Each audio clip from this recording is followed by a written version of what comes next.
तो last video में हमने सर्कल को बहुत सारे छोटे छोटे छोटे छोटे ट्राइंगल में डिवाइड करके किसी एक ट्राइंगल का एरिया लिख के सारे ट्राइंगल के एरिया को ऐड करके यानी इंटीग्रेट करके हमने टोटल एरिया निकाला था।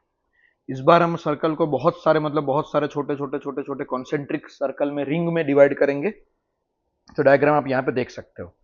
तो पूरे सर्कल का एरिया क्या होगा, इन सारे ब्लैक कलर के रिंग और सारे व्हाइट कलर के रिंग के एरिया का एडिशन होगा। ये तो मानते हो आप कि सबका एरिया ऐड करते करते करते करते मुझे तो पूरे सर्कल का एरिया मिल जाएगा। और ये बहुत सारी रिंग है, यहाँ पे छोटी दिख रही है, मतलब नंबर ऑफ रिंग कम दिख रही है ताकि आप विजुलाइज कर सको। बाकी बहुत सारी रिंग है, बहुत सारी रिंग है। तो यहाँ पे देखो मैंने रिंग को और कम कर दिया है ताकि मैं इसमें कुछ डायग्राम में कुछ वैल्यूज को दिख सकूं। तो मैंने यहाँ पे सर्कल को बहुत सारे रिंग में डिवाइड किया है। उसमें से मैं कोई एक रिंग ले रहा हूं जो रिंग मेरी आर डिस्टेंस पे डी आर थिकनेस की है। मैं एक ऐसी रिंग ले रहा हूं जो आर डिस्टेंस पे डी आर थिकनेस की है, ये वाली रिंग, ठीक है। ये थिकनेस इतनी छोटी है कि उसको मुझे डी आर ही लिखना पड़ेगा, और वो आर में ही छोटा सा वेरिएशन है, इसलिए मैं उसको डी आर लिख रहा हूं, डी एक्स से डी वाई नहीं लिख रहा हूं। आर पे छोटा सा वेरिएशन डी आर। अब अगर इस रिंग को मैं यहां से, ये आप देख रहे हो कि अगर इस वाली रेड कलर की रिंग को मैं यहां से कट करके ओपन कर दूं तो एक ऐसा रेक्टेंगल बन जाएगा। मानते हो आप इस चीज को? इस रेड कलर की रिंग को यहां से कट करके ओपन कर दूं, ऐसा सीधा ओपन कर दूं पेन जैसा, तो ऐसा रेक्टेंगल बन जाएगा। तो इस रेक्टेंगल की हाइट क्या होगी? डी आर होगी। यहां पे देख सकते हो ना, ये हाइट ही यहां पे डी आर होगी, और इसकी लेंथ क्या होगी? 2 पाई आर होगी, क्योंकि ये जो सरकमफेरेंस है वही इसकी लेंथ होने वाली है। तो इस रेक्टेंगल का एरिया क्या हो गया? इस रेक्टेंगल का area 2 pi r d r हो गया। इस रेक्टेंगल का area 2 pi r into d r हो गया। तो ये एक रेक्टेंगल का एरिया हुआ। ऐसे में अगर सारे ये वाला रेक्टेंगल, उसके बाहर ये वाला रेक्टेंगल, उसके बाहर ये वाला रेक्टेंगल, उसके बाहर ये वाला रेक्टेंगल, ऐसे सारे रेक्टेंगल के एरिया को ऐड करता जाऊं ऐड करता जाऊं ऐड करता जाऊं तो मुझे पूरे सर्कल का एरिया मिल जाएगा। तो ऐड करने में करना क्या है? बस इस 2 पाई आर डी आर को इंटीग्रेट कर देना है। तो 2 पाई डी आर को इंटीग्रेट करेंगे, 2 पाई कॉमन निकल गया, आर का इंटीग्रेशन डी आर के साथ। तो आर की लिमिट मुझे 0 से कैपिटल आर तक लेनी है, क्योंकि मुझे रेक्टेंगल को सेंटर से स्टार्ट करके बाहर सरकमफेरेंस तक ले जाना है। तो 0 से आर तक लिमिट पुट करके आंसर लाऊंगा तो मेरा आंसर पाई आर स्क्वायर आ जाएगा। तो ये दूसरी मेथड हो गई सर्कल के एरिया को कैलकुलेट करने की। तीसरी मेथड है, देखो मैंने यहां पे सर्कल को क्या किया, बहुत सारे पैरेलल कॉर्ड्स को ड्रॉ करके छोटे छोटे छोटे छोटे छोटे ऐसे सर्कल के टुकड़े कर दिए।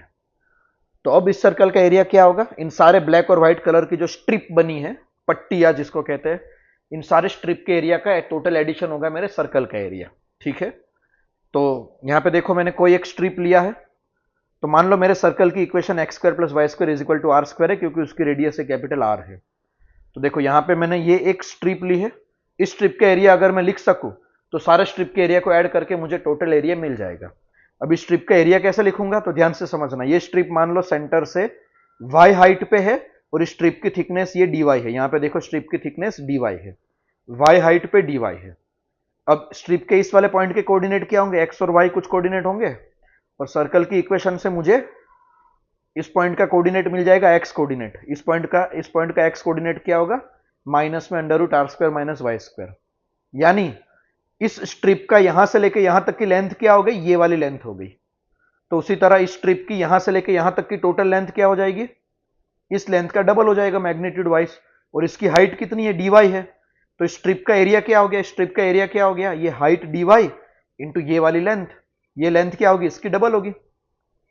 तो देखो यही स्ट्रिप मैंने लिखी हुई है, ये हाइट डी वाई इंटू वो वाला डबल, ये हो गया उस छोटे से रेक्टेंगल का एरिया। तो टोटल एरिया क्या होगा? इसका इंटीग्रेशन। अब आपकी लिमिट वाई की जाएगी।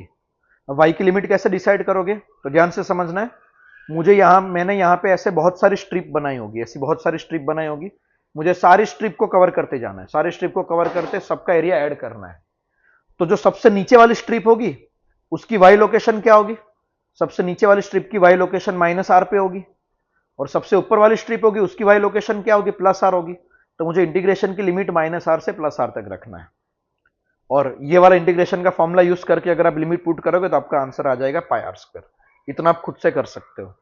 तो यहां पे मैंने एरिया ऑफ सर्कल को इंटीग्रेशन की हेल्प से 3 तरीके से डिराइव किया है। आगे जाके मैं बहुत सारे स्ट्रक्चर और लेने वाला हूं ताकि ये चीज आपको समझ में आ जाए एग्जैक्टली कैसे ढूंढना है। तो किसी भी जियोमेट्रिकल शेप को ऐसे बहुत सारे पार्ट में डिवाइड करना, इसको बोलते हैं एलिमेंट लेना।